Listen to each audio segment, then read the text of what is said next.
warahmatullahi wabarakatuh. Perkenalkan, nama saya Putri Dayana dari kelas 10 MIPA 2. NIK saya 5356. Nomor absen saya 27.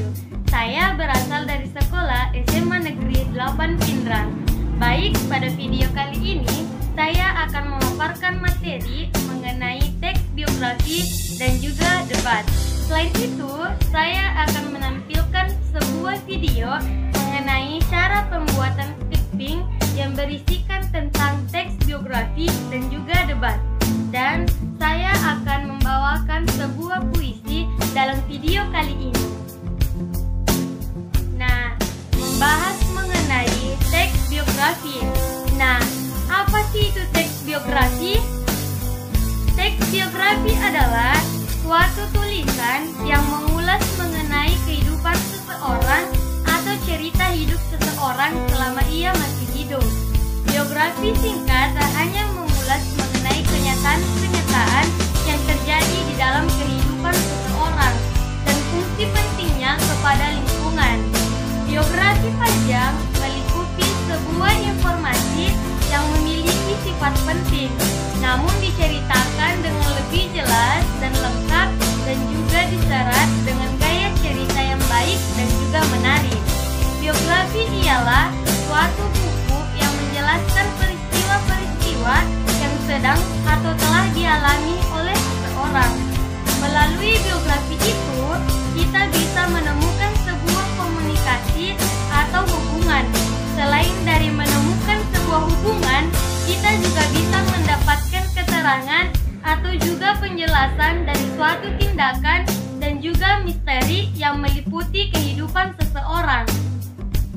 Setelah mengetahui apa yang dimaksud dengan pengertian teks biografi, sekarang kita akan membahas mengenai ciri-ciri teks biografi. Nah, di sini ciri-ciri biografi ada 4. Ciri yang pertama, teks biografi juga membawa sebuah kenyataan pengalaman hidup sebuah tokoh untuk menyelesaikan masalah-masalah hingga pada akhirnya berhasil, sehingga harus dijadikan saudi teladan. Nah, ciri kedua yaitu teks biografi ini mempunyai struktur yang jelas. Strukturnya terdiri dari orientasi, masalah, dan reorientasi.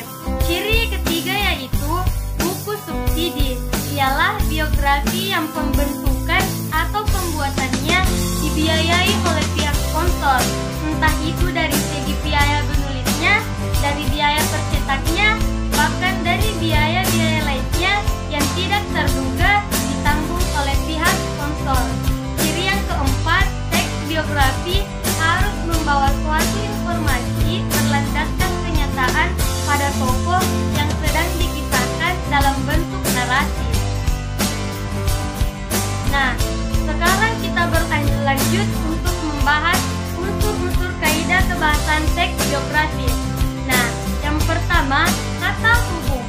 Kata hubung ialah kata yang memiliki fungsi sebagai penghubung antar satu kata dengan kata-kata lainnya dalam suatu kata atau kalimat, dan juga kata hubung antar satu kalimat dengan kalimat-kalimat lainnya. Misalnya contohnya seperti ini.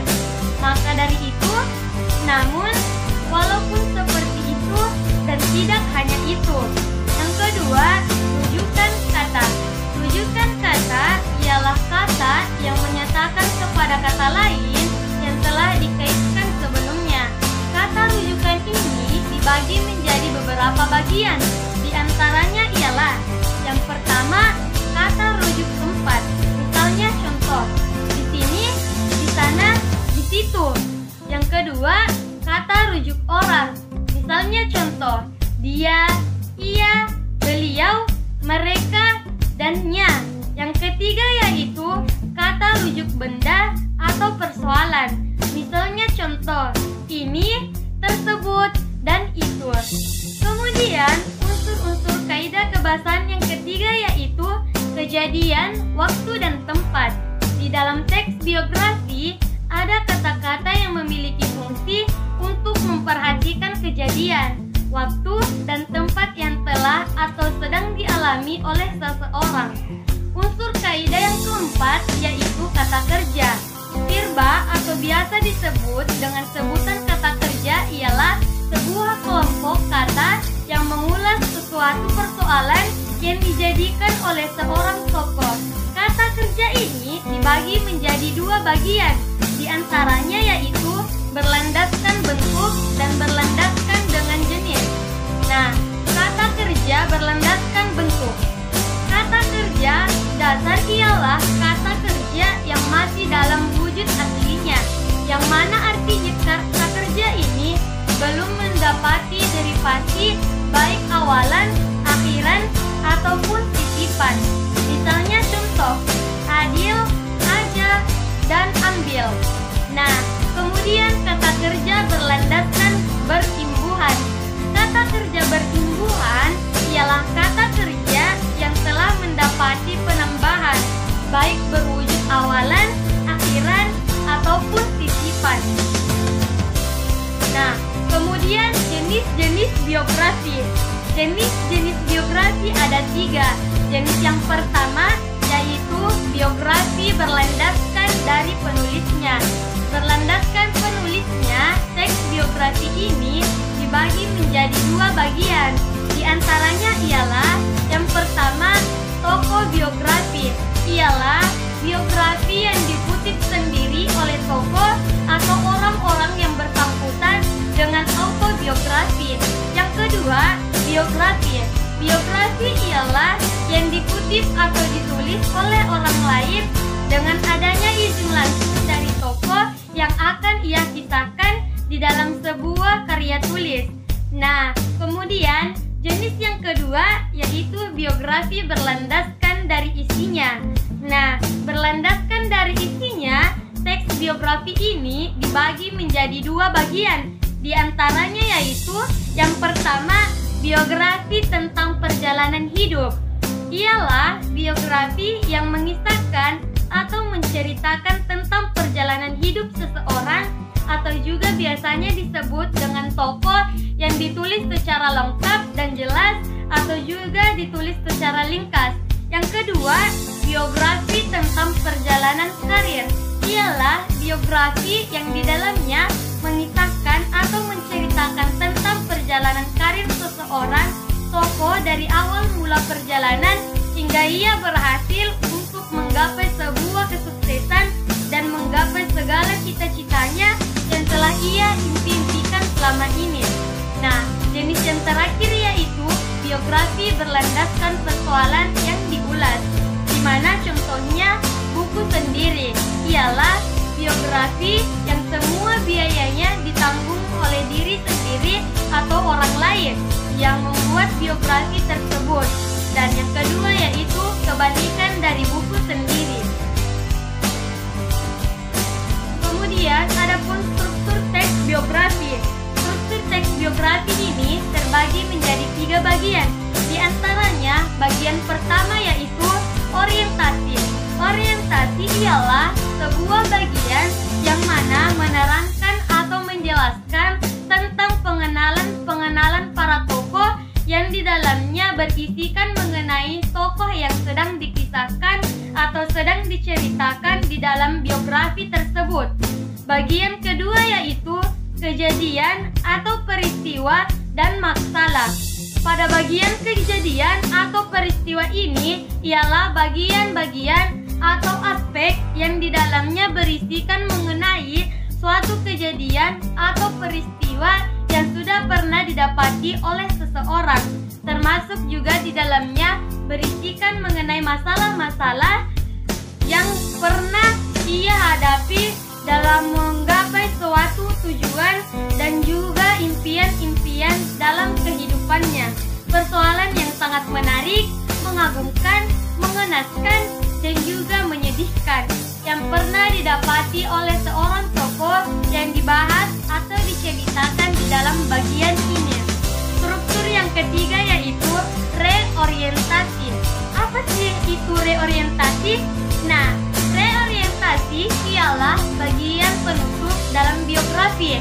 Aspek ini di dalamnya berisikan mengenai pandangan penulis kepada para tokoh yang sedang dikisahkan dalam biografi tersebut. Reorientasi ini memiliki sifat opsional, yang mana artinya ialah bagian ini boleh dicantumkan atau boleh juga tidak untuk dicantumkan. Adapun contoh dari teks biografi. Nah, contoh biografi kali ini saya mengambil biografi dari Raja Salman dari Arab Saudi. Raja Arab Saudi penjaga dua kota suci. Raja Salman pada tahun 2019 Raja Arab Saudi ke-7 berpuasa pada tanggal 23 Januari 2015 sampai sekarang 5 tahun 130 hari. Baitan 23 Januari 2015. Pendahulu ialah Abdullah. Putra mahkotanya ada 3, yaitu Mukrin, Muhammad bin Salman. Nah, setelah memaparkan teks biografi, sekarang kita akan memaparkan mengenai debat. Pengertian debat.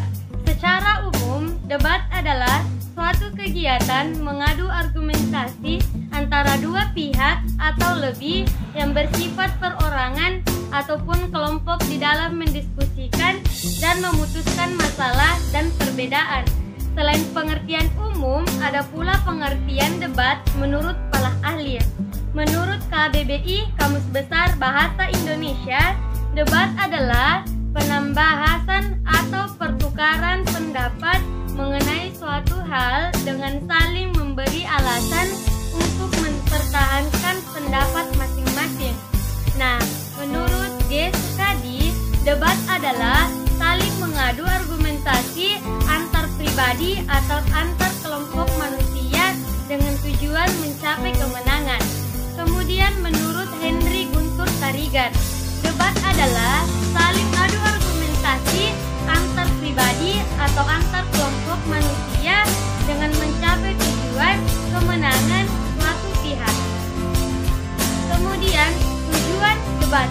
Debat mempunyai beberapa tujuan, yaitu melatih mental atau keberanian mengumumkan pendapat di depan umum, melatih mematangkan pendapat dari lawan debat, meningkatkan kemampuan dalam merespon suatu masalah, melatih untuk bersikap kritis terhadap semua materi yang diperdebatkan. Yang terakhir, memantapkan pemahaman konsep dari materi yang akan diperdebatkan. Kemudian, ciri-ciri debat. Ciri-ciri debat terbagi menjadi 6 ciri. Ciri pertama, mempunyai 2 sudut pandang, yaitu afirmatif atau pihak yang menyetujui topik debat, dan negatif atau pihak yang tidak menyetujui topik debat.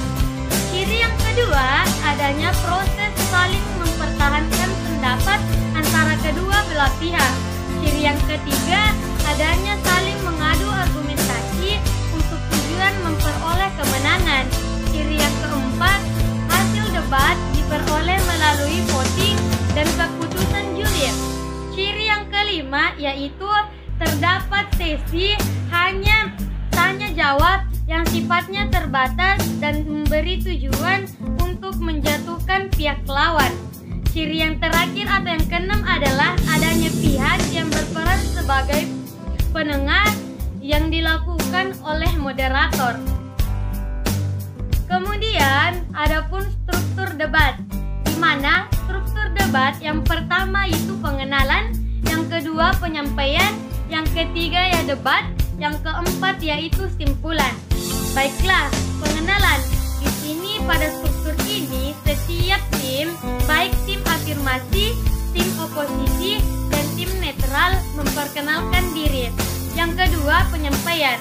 Pada penyampaian argumen ini, setiap tim menyampaikan argumentasi terhadap topik yang dimulai dari tim afirmasi, lalu tim oposisi, dan diakhiri dengan tim netral. Yang ketiga yaitu debat. Pada debat, masing-masing tim mengomentari setiap argumentasi dari tim lainnya. Yang terakhir yaitu simpulan. Pada kesimpulan, setiap tim memberikan ungkapan penutup terhadap pertanyaan topik yang sesuai dengan posisinya.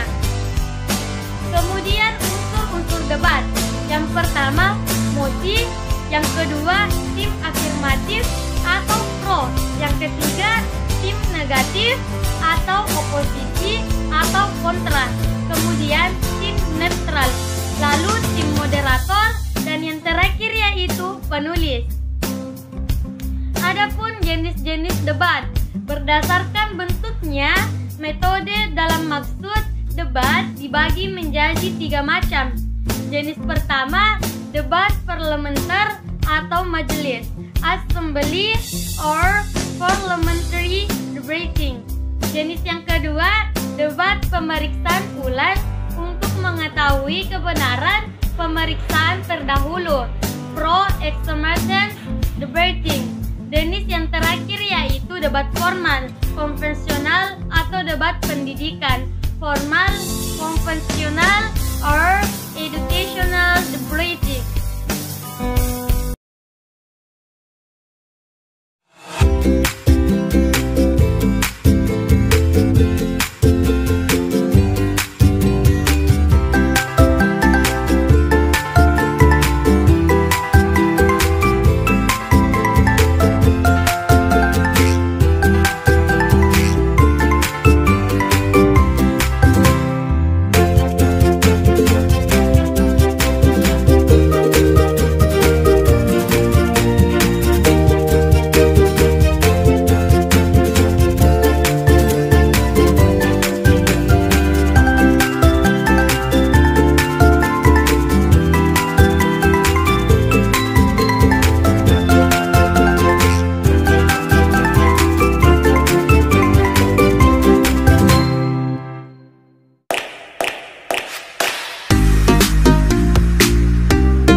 Tuang Corona.